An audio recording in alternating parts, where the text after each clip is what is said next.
Hello everyone, good morning दोस्तों, नमस्कार। और 25 अप्रैल 2026 है आज। तो अगर किसी अभ्यर्थी ने NIOS से राष्ट्रीय मुक्त विद्यालय शिक्षा संस्थान से अपना ODL मोड से यानी कि ऑनलाइन डिस्टेंस मोड से अगर DELED कंप्लीट किया है तो उसे UPTT में शामिल होने नहीं दिया जा रहा था, लेकिन अब स्थितियां जो हैं वो बदल गई हैं। कोर्ट का आदेश आया है कि ऐसे एस्पिरेंट जो NIOS से यानी कि ODL मोड से अगर किसी ने अपना सेवा में रहते हुए DELED कंप्लीट किया है तो उसे भी परीक्षा में बैठने का मौका दिया जाएगा। लेकिन दोस्तों, ये एक अस्थायी व्यवस्था है, यानी कि परीक्षा में तो अभ्यर्थी बैठ सकता है, लेकिन जो याचिका पड़ी हुई है तो उसमें जो अंतिम फैसला आएगा तो सारा दारोमदार इसी पर निर्भर करेगा कि अंतिम फैसले में क्या बात कही जाती है, तो आपका जो DELED का रिजल्ट है वो मान्य होगा या फिर नहीं होगा। हाई कोर्ट की लखनऊ पीठ ने उत्तर प्रदेश के करीब 50,000 सेवारत शिक्षकों को बड़ी राहत दी है। कोर्ट ने राष्ट्रीय मुक्त विद्यालय संस्थान यानी कि NIOS से ODL के माध्यम से 18 महीने का प्रारंभिक शिक्षा डिप्लोमा DELED करने वाले शिक्षकों को UPTT 2026 में शामिल होने की अंतरिम अनुमति दे दी है। तो दोस्तों, ये जो अनुमति है ये अंतरिम है। न्यायमूर्ति राजीव सिंह की एकल पीठ ने यह आदेश 36 शिक्षकों लीड कर रहे थे शुभम कुमार शुक्ला समेत 36 शिक्षकों की याचिका पर दिया है। कोर्ट ने कहा कि अंतिम फैसला आने तक ये शिक्षक परीक्षा में बैठ सकते हैं।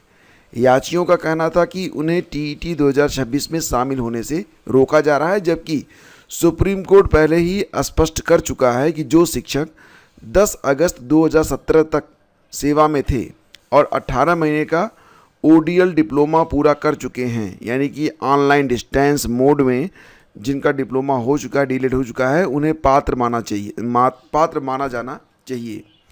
याचियों के वकील रजत राजन सिंह ने कोर्ट में दलील दी कि ऐसे शिक्षकों को TET से बाहर रखना कई न्यायिक आदेशों के खिलाफ है।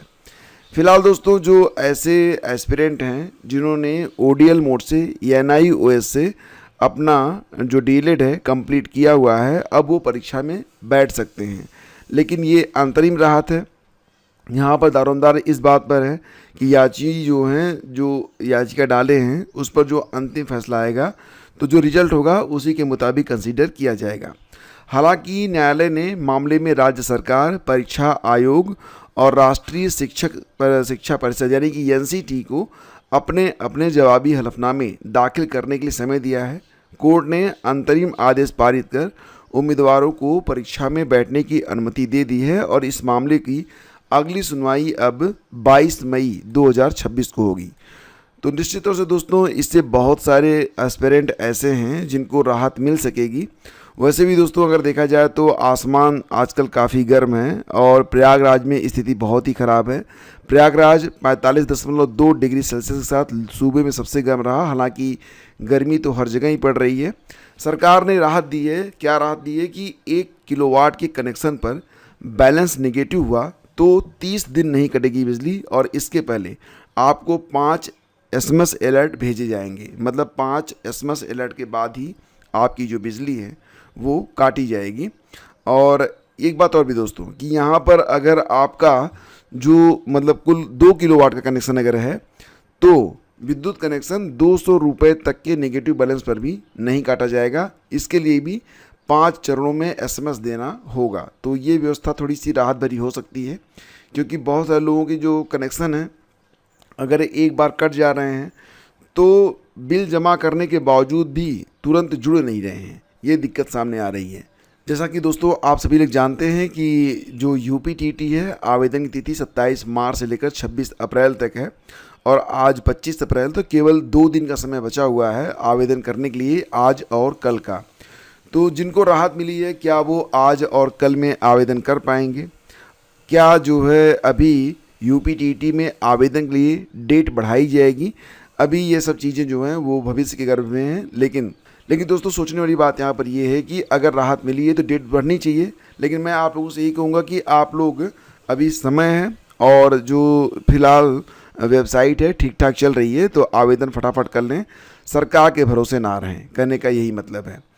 और आज होमगार्ड भर्ती परीक्षा भी होने वाली है, तो इसके लिए 10 स्पेशल ट्रेनें चलाई जा रही हैं, बसें लगाएंगी अतिरिक्त फेरे, और साथ ही साथ जैसा कि आप लोग जानते हैं जिस दिन परीक्षा होती है उस दिन ऑटो वाले भी कई गुना अधिक चार्ज करते हैं। तो टेम्पो, टैक्सी और ई रिक्शा चालक जो हैं उनसे ये कहा गया है कि अभ्यर्थियों को समय से केंद्र तक पहुंचाएं और अतिरिक्त किराया ना लें। और ये भी कहा गया कि मतलब कम से कम सभी चालक अपने वाहन पर पहचान पत्र एवं किराया सूची को चस्पा करें। अब देखना होगा कि ये बात कितने जो चालक हैं वो मानते हैं, क्योंकि जो भुक्तभोगी होते हैं उन्हें पता होता है कि जब एक ऑटो आके खड़ा होता है तो 5 किलोमीटर दूरी के लिए जितना भाड़ा होता है उसका 10 गुना उनसे मांगा जाता है। प्रतापगढ़ के 3 छात्र टॉप 4 में सृष्टि कन्नौज की राधा देवी आदर्श संस्कृत विद्यालय की छात्रा। तो संस्कृत बोर्ड का रिजल्ट भी दोस्तों आ चुका है। 10वीं में सृष्टि और 12वीं में रजनीश ने टॉप किया है। माध्यमिक संस्कृत शिक्षा परिषद की 10वीं और 12वीं की बोर्ड परीक्षा का परिणाम शुक्रवार को घोषित कर दिया गया है। इस बार दोनों ही कक्षाओं में प्रतापगढ़ जिले का दबदबा रहा है। 10वीं में जहां कन्नौज की सृष्टि ने 94.43% के साथ टॉप किया, वहीं पर 12वीं में प्रतापगढ़ के रजनीश यादव 89.36% अंकों के साथ पूरे प्रदेश में शीर्ष पर हैं। तो ये खबर है। और अल्ट्रावायलेट रेडिएशन काफ़ी गंभीर खतरे पर है, तो कहने का मतलब ये है कि धूप से बचिए और तभी आप बाहर निकलें। अगर बाहर निकल भी रहे हैं तो पूरी बाँह का शर्ट पहनें और अपनी पूरी सुरक्षा करें, क्योंकि जो ये यूवी रेज होती हैं ये आपके स्किन के लिए प्लस आपकी आँखों के लिए ये बहुत ही घातक सिद्ध हो सकती हैं। यूपी में ग्राम प्रधानों का कार्यकाल बढ़ाने की तैयारी चल रही है। जैसा कि आप जानते हैं यूपी में प्रशासक समिति के माध्यम से ग्राम पंचायत प्रधानों का कार्यकाल बढ़ाने की तैयारी चल रही है। 26 मई को 5 साल का कार्यकाल समाप्त हो रहा है। अभी समर्पित पिछड़ा वर्ग आयोग बना नहीं है और मतदाता सूची भी तैयार नहीं हो पाई है। पंचायती राज विभाग के एक्ट में 2 व्यवस्थाएं हैं। पहली, ग्राम पंचायतों का 5 वर्ष का कार्यकाल पूरा होने पर प्रशासक बैठाया जाता है, एडीओ पंचायत को प्रशासक बनाया जाता है। दूसरी व्यवस्था है कि प्रशासक समिति को ग्राम चलाने का अधिकार मिले, जिसमें जनप्रतिनिधि भी शामिल होते हैं। इसमें ग्राम प्रधान ग्राम पंचायत सदस्य होते हैं। हालांकि अब देखना ये होगा कि यहाँ पर जो एडीओ पंचायत हैं उनको प्रशासक के तौर पर नियुक्त किया जाता है या फिर जो पंचायत समिति बनाई जाएगी प्रशासक समिति वो चलाएगी, अब जब तक इलेक्शन नहीं होते हैं ग्राम पंचायतों को। तो देखना होगा। फिलहाल पंचायती राज मंत्री ओम प्रकाश राजभर का कहना है कि पंचायती राज एक्ट के अनुसार ही कार्रवाई बढ़ेगी, जिसे जिम्मा सौंपा जाए। मंथन जारी है। चुनाव को लेकर न्यायालय में भी मामला विचाराधीन है, वहाँ से भी मार्गदर्शन मिलेगा। जितने प्रधान हैं दोस्तों वो कार्यकाल बढ़ाने की मांग कर रहे हैं। और फिलहाल यही सारी खबरें आज के अखबारों में हैं। होमगार्ड भर्ती की लिखित परीक्षा आज से 3 दिन रहेगा अलर्ट। सबसे अधिक कानपुर नगर में सीटें हैं 1947, लखनऊ में 1371 हैं, आगरा में 1232, प्रयागराज में 1219, हरदोई में 1072, वाराणसी 1004 पद, सीतापुर में 927, जौनपुर में 900, आजमगढ़ में 867 और गोरखपुर में 830 सीटें हैं। तो दोस्तों ये सर्वाधिक रिक्तियों वाले टॉप 10 ज़िले हैं। इसके बाद आपको बताएंगे कि हर ज़िले में वैकेंसी है। और अब आज से आपकी परीक्षा जो है स्टार्ट हो रही है और परीक्षा जो है ये 2 पालियों में होगी, सुबह 10 से 12 बजे, शाम 3 से 5 बजे तक। इसमें करीब 25 लाख अभ्यर्थी पार्टिसिपेट करने जा रहे हैं। उत्तर प्रदेश पुलिस भर्ती और प्रोन्नति बोर्ड ने परीक्षा को निष्पक्ष और शुचितापूर्ण तरीके से संपन्न कराने के लिए पुख्ता बंदोबस्त किए हैं। तो दोस्तों ये थी आज की पूरी अपडेट। थैंक यू हमसे जुड़ने के लिए। मिलते हैं आपसे अगले वीडियो में। आगे दीजिए। नमस्कार। जय हिंद।